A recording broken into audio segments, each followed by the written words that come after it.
Сәлеметсіздер ме балалар? Сәлеметсіздер. Балалар, бүгінгі сабағымызды бастамас бұрын біз жұдырық жаттығуын орындайтын боламыз. Ендеше бір-бірімізбен жұптаса қояйық. Жұптасқанның оқушының бірі жұбымызды, қолымызды жұдырығымызды түйеміз. Екіншіміз жұдырықты ашуға тырысамыз балалар. Кеттік.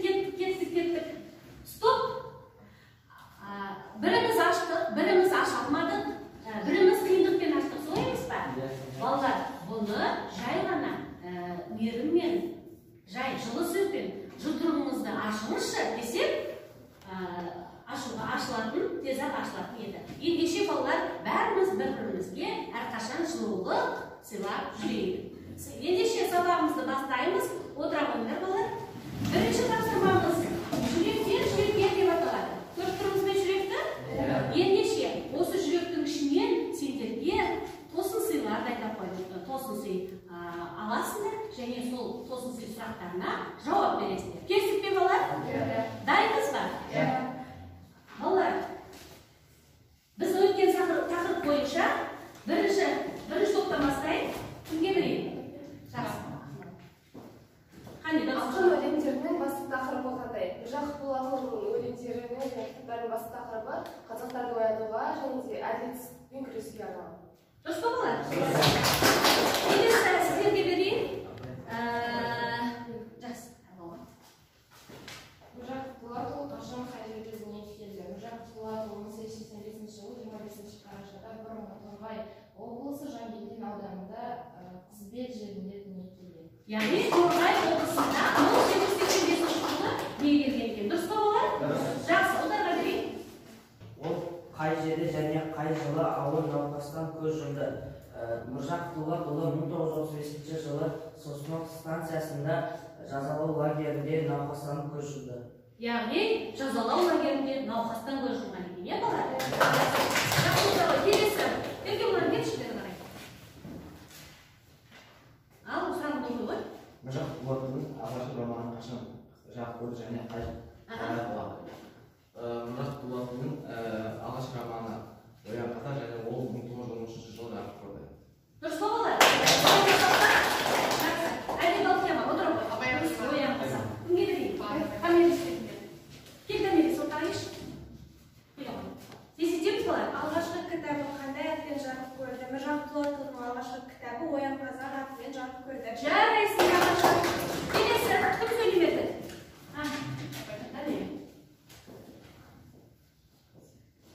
Міржақып Дулатов 1928 жылы қандай жаламен тұтқындалды? Міржақып Дулатов 1928 жылы халық жауы атты жаламен тұтқындалды. Иә, жаламен тұтқындалды, халық жауы деген. Және 1935 жылы қайтыс болған екен балалар, ауыр науқастан. Келесі сұраққа кім бересің ба? Кім сөйлемеді? Қазақ әдебиетіндегі алғашқы романның авторы кім және роман қалай аталады? Алғашқы авторы Міржақып Дулатұлы және де романның аты Оян қазақ. Жақсы. Жарайсыздар балалар, үйге тапсырма Бақсы Жамалда жақсы оқып көргендердің көрініп тұр. Ендеше тағы бір рет осыны пысықтау мақсатында кахот ойынын ойнайтын боламыз. Телефонымызды іске қосайық. Құрметті ақын жазушы Міржақып Дулатұлының алғашқы кітабы қалай аталады? Маса, Бақсы Жамал, есеп құралы, Оян қазақ.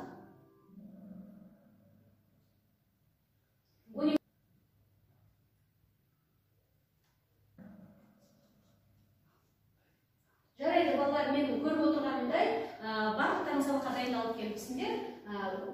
Басым көпшілігі 7-8-9 балды алып отырсыңдар. Ендеше бүгінгі сабағымызға оралайық балалар. Балалар, бүгінгі сабағымыздың тақырыбы Міржақып Дулатұлының Бақытсыз Жамал романынан үзіндісін өткен боламыз. Енді соның екінші сабағын, яғни ары қарай жалғастырамыз. Сабақтың мақсаты композицияны тұтастан бөлшекке, бөлшектен тұтасқа қарай талдау. Композицияны бағалау критерийі композицияны тұтастан бөлшекке, бөлшектен тұтасқа қарай талдау. Тапсырмамызға көшейік. Яғни тапсырмамыз шығарманың сюжеті мен композициялық құрылысына талдау жасаймыз. Бірінші топ сіздерге, бұл екінші топ сіздерге.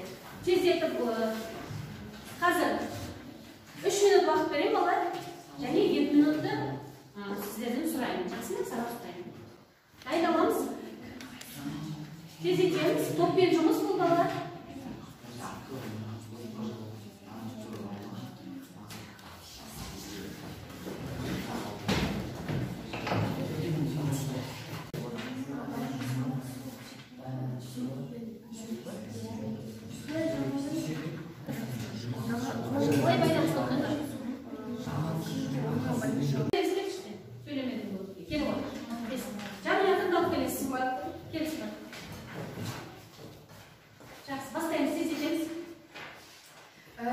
Шығарманың авторы Міржақып Дулатұлы.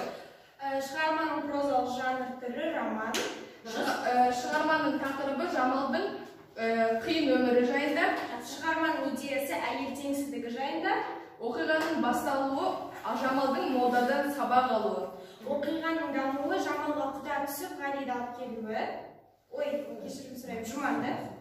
Оқиғаның байланысуы Ғалимен танысуы, қашуға бел буы.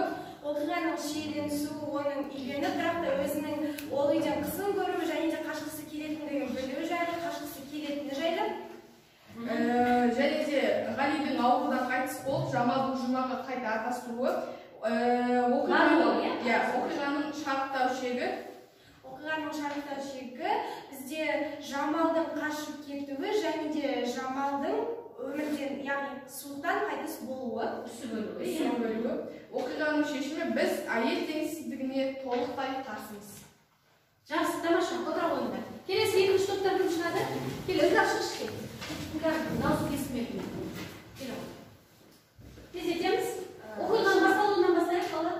Оқиғаның басталуы Дауысын шығар. Жамалдың Уфа қаласына келген молдадан дәріс алуы. Дұрыс па балалар? Жақсы. Оқиғаның дамуы Жұма мен Жамалдың атастыруы. Дұрыс па? Жақсы. Оқиғаның байланысуы Ғалимен кездесіп, екеуінің қашуы. Ғалимен кездесіп, жақсы. Оқиғаның шиеленісуі Жамалдың Жұмаға тиюі. Не үшін Жұмаға тиді ол? Ғалимен қашып кетпеді ғой? Ғали қайтыс болғаннан кейін? Жақсы. Оқиғаның шарықтау шегі қорлық көрген Жамалдың үсі бөлуі. Дұрыс па балалар? Қандай шешімде келдіңдер? Оқиғаның шешімі бұл қазіргі таңда бұл әйел теңсіздігінің болуына қарсы. Сендерден тура сол шешім ба? Жақсы жарайсыңдар. Ендеше отыра қойшы. Бірінші топ, екінші топты бағалап жіберейікші. Бірінші топ, екінші топты. Қане, ашық микрофон ұсынайық. Екі жүз бір тілек атысымен кім бастайды? Жақсылар мен сайта ғой. Кішкене, кел ортаға кеш, тездет. Екінші топ негізі өте жақсы дайындалған, бірақ арасында тағы да қосу керек ақпаратты, бірақ та нақты әрбір сұраққа, жанрға, басталуы, шиеленісу барлығы жақсы келген, түсінікті айтып жазған. Дұрыс айтылды. Тағы да бірақ толықтыру керек, иә? Бірақ кейбір жерлерін толықтырып, толықтай ашу керек. Яғни шығарманы ақырет оқып шық дейсіңдер ғой. Жақсы, рахмет, қабылдаймыз ба олар? Ашық микрофон сіздерде. Келесі, кім айтады? Айнұрдан шықты ғой, Айнұрдан басқа мақшан кел. Кел, отырып, тұрап, осы деп айтады. Бірінші өте жақсы қатысты. Олардың барлығы дұрыс және белсенді бәрі өте дұрыс жазды. Ешқандай ұсыныс жоқ қой? Жақсы. Айтатын ұсыныстар бар ма, Айнұр? Бар ма? Жақсы балалар, ендеше келесі тапсырма айтыңыздар. Балалар, келесі тапсырмамызға қарайық. Санамды серіктетін сұрақ айтар екен. Балалар, ендеше осы сұрақты тыңдап көрейік. Балалар, келесі тапсырма сананы серіктетін сұрақ айдарына кезек берейік, балалар. Ендеше мұқият тыңдаймыз. Мен Тұрғанбай Раушан Түркістанқызы номер 1-ші Адал орта мектебінің кітапханашысы. Құрметті балалар, мектеп оқулықтар, мектеп жобасы аясында көптеген іс-шаралар атқарылды. Соның ішінде Міржан Дулатовтың Бақытты Жамал, Жүсіпбек Айналовтың Ақтілек, Бейнет Майлиннің Раушан Тұрғанның белгісі атты шығармаларымен таныстыңдар. Енді осы шығармаларды оқи келе көптеген ой түйіндерінде. Енді балалар, сендерге менің қояр сұрағым бар. Birinchi, осы шаруаларды оқи отырып, сендер әйелдер теңсіздігі бүгінгі заманда бар ма? Сендер қалай ойлап жатсыңдар? Мен сендерге қояр сұрағым осы. Кәне кім жауап береді екен? Яғни әйелдер теңсіздігі бар ма? Бірінші топ сендерге әйелдер теңсіздігі қазіргі кезде бар, әйел теңсіздігі бар. Сендерге сұрақ, ұсынатын тақырып әйел мен ертең. Осы екі тақырыпты әңгімеге топтастыратын боламыз балалар. Іске сәт ойлануға, ойласуға 3 минут уақыт беріледі кеңесінде ақылдасуға. Деген сияқты сөз ойланып ше. Қалай аналар дәлелдеп шығу үшін қандай сөз?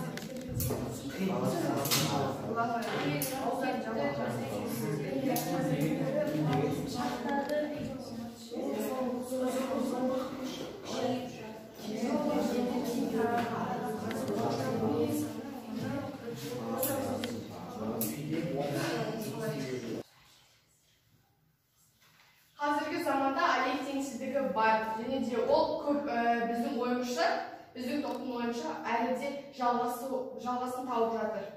Неліктен оның қандай дәлелі бар? Бұрынғы кезден бастап, жауалды кезден бастап, әлі күнге дейін әйел теңсіздігі ерден төмен тұру керек. Әйел баласы басқа үйде болсын, ол келін болсын, ол сөзі төмен болу керек, артық нәрсе айтпау керек, оған артық нәрсе жасамау керек, ашық киінбеу керек, түнде жүрмеу керек деген сияқты заттардың барлығы әйел теңсіздігінің бар екенін әлі дәлелдеп отыр. Жақсы, сіздер не айтасыздар?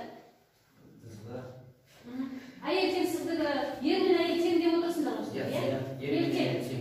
Себебі қазіргі кезде қағазына қарамай-ақ қой. Ер мен әйел бірге жұмыс істейді, бірге бала шағасын бағады. Тең ақша табады дейсің ғой, иә? Әйел үйде отырса да онлайн жұмыспен өз бала шағасын баға береді, ақша тауып баға береді.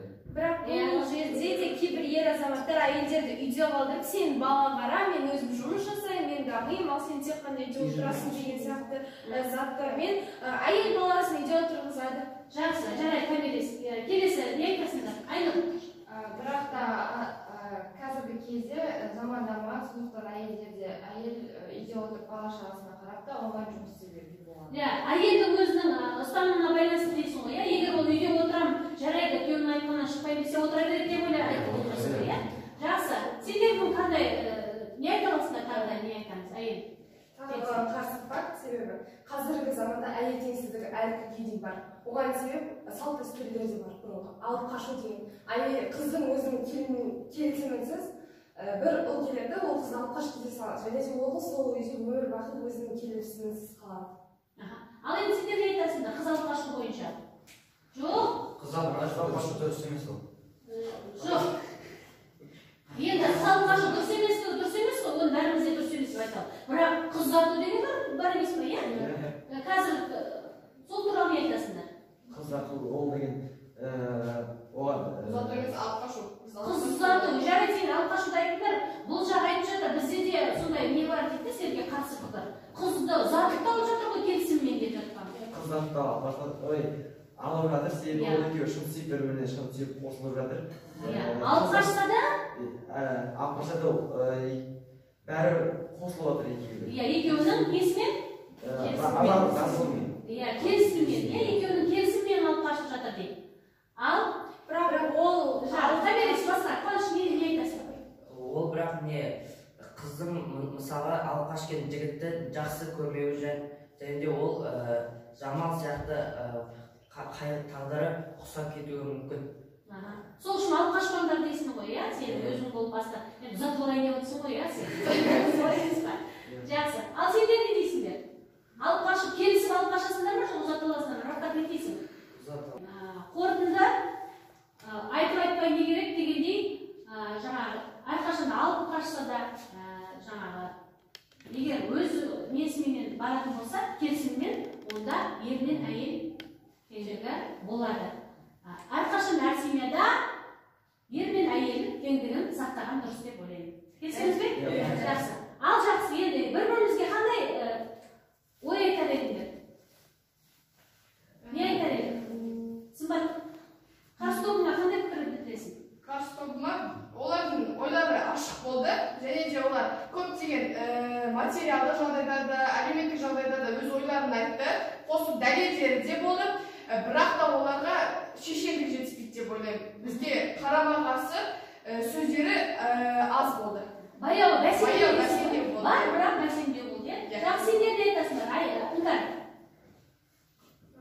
Қарсы топтағы барлық материалдар бізге түсінікті болды, және де өзіміздің қателікті түсіндік. Жақсы, жарайсыңдар. Тамаша, отырайық.